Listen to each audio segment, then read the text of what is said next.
élection. On a également discuté les contraintes, c'est-à-dire les difficultés rencontrées lors du processus électoral. Alors, par la suite, depuis ce matin, depuis 6 heures du matin, on a remarqué, on a observé des électeurs qui sont passés dans le bureau de vote pour voter, pour donner leur voix. Donc il y a eu des masses, il y a eu un bon nombre de personnes. Donc tout ça s'est passé d'une manière paisible et démocratique.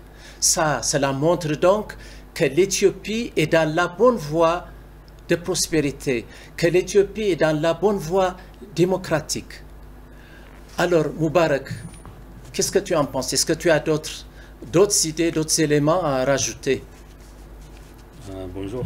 Comme vous l'avez dit, les voteurs ont commencé à affluer vers les bureaux de vote à partir de 6 heures du soir, à partir de 5 heures du soir. Donc ils ont beaucoup d'intérêt de voter leur dirigeant pour avoir une bonne direction parce qu'il y avait beaucoup de problèmes de direction dans le pays auparavant. Donc au niveau de la protection de la pandémie de Covid-19, tout le monde, presque tout le monde, a porté des masques. Et aussi les handicapés ont déjà participé dans cette élection de manière très étonnante. Parce qu'il y avait des pluies, il y avait des problèmes, il y avait des retards. Mais malgré tout cela, ils ont participé de manière très dramatique. Donc c'était une élection très réussie dans cet esprit. Dans quelques stations de bureaux de vote, il y avait des personnes qui ont planté des arbres, comme les dirigeants ont fait. Et aussi, il y avait des spécialités dans quelques bureaux de vote. Par exemple, il y avait des personnes qui ont donné une priorité pour les femmes, spécialement dans l'état d'affaires comme ça. Donc il y avait beaucoup de spécialités de ce qu'on a déjà vu dans les élections précédentes. Pour rajouter, d'autre part, la responsable du Conseil électoral national d'Éthiopie, Burtukan Mideksa, ce matin, elle a donné une déclaration aux médias. Elle a souligné donc que le secteur, c'est-à-dire que l'électoral, que l'élection nationale s'est bien déroulée d'une manière paisible et démocratique. Donc elle était satisfaite. Par contre, des difficultés se sont apparues lors du vote, c'est-à-dire dans certaines circonscriptions de la ville. Il y avait même des membres des partis politiques qui étaient en observation dans certaines circonscriptions. Ils étaient engloutis, c'est-à-dire arrêtés, embêtés.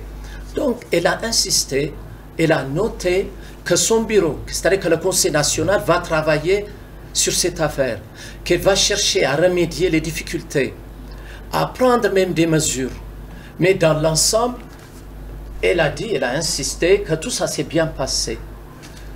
Oui, comme vous l'avez dit, elle a dit qu'on va prendre des mesures, des décisions importantes pour corriger ces problèmes. Et aussi, comme il y avait des pluies et quelques problèmes dans quelques bureaux de vote, il y a peut-être le vote va être étendu. Oui. Même après du soir. Oui.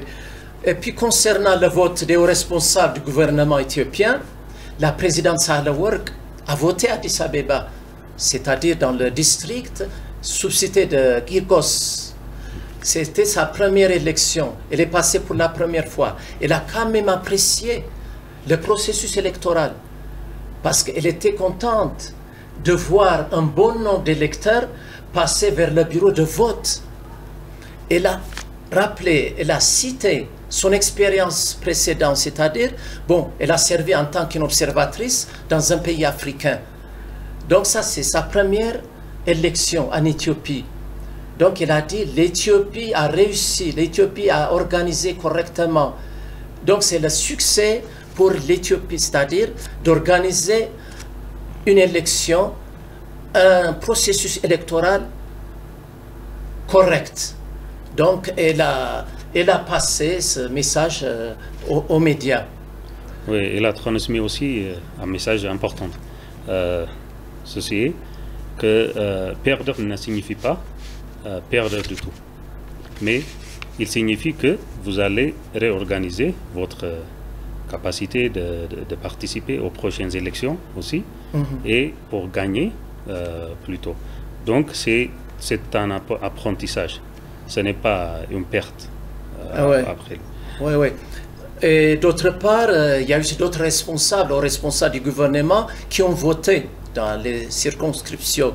Citons quelques exemples. Ato Shimellis Abdissa, président de la région d'Oromo, Wezero Adanech Abebe, vice-maire d'Addis Abeba, Wezero Moufariat Kamil, ministre de la Paix, et puis Dr Liat Haddès et professeur Brano également, entre autres, ils ont voté et tout ça s'est bien passé.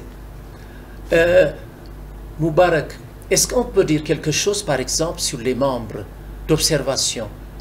Il y a eu des observateurs locaux, c'est-à-dire du pays, autour de 120, et puis des observateurs internationaux venant dans plusieurs pays, et puis la défense en attente de l'Afrique de l'Est. Donc, ces observateurs... C'est-à-dire qui ont été présents dans les circonscriptions, c'est-à-dire dans les bureaux de vote. Oui, tout ceci montre que l'élection générale, la 6e élection générale, c'est libre et juste. Parce que, comme vous l'avez dit, il y avait beaucoup d'observateurs internationaux et nationaux. Donc, ceci est une manifestation du fait que l'élection est libre. Oui, alors, finalement, pour conclure notre programme spécial sur l'élection, sur la 6e élection nationale, la 6e élection nationale d'Éthiopie était une réussite, était la victoire pour les citoyens éthiopiens, pour nous tous, quoi que ce soit la prospérité, que ce soit Izema, que ce soit Nat, l'essentiel, que tout s'est passé dans le calme, dans la tranquillité, paisiblement, d'une manière démocratique. C'est l'Éthiopie qui a gagné. L'Éthiopie élit, l'Éthiopie vaincra. C'est la victoire de tous les citoyens éthiopiens. Oui. N'importe quel parti gagne, l'Éthiopie continue d'exister, n'est-ce pas? Oui. Donc vive l'Éthiopie. Oui. Bon, chers auditeurs, notre programme en français s'est terminé pour aujourd'hui.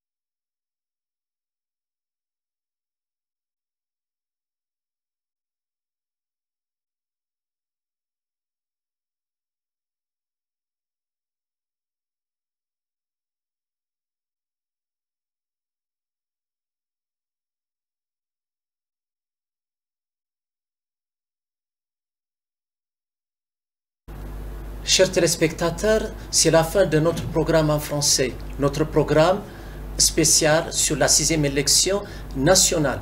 Par contre, les informations de base seront diffusées dans d'autres langues. Merci et bonne soirée.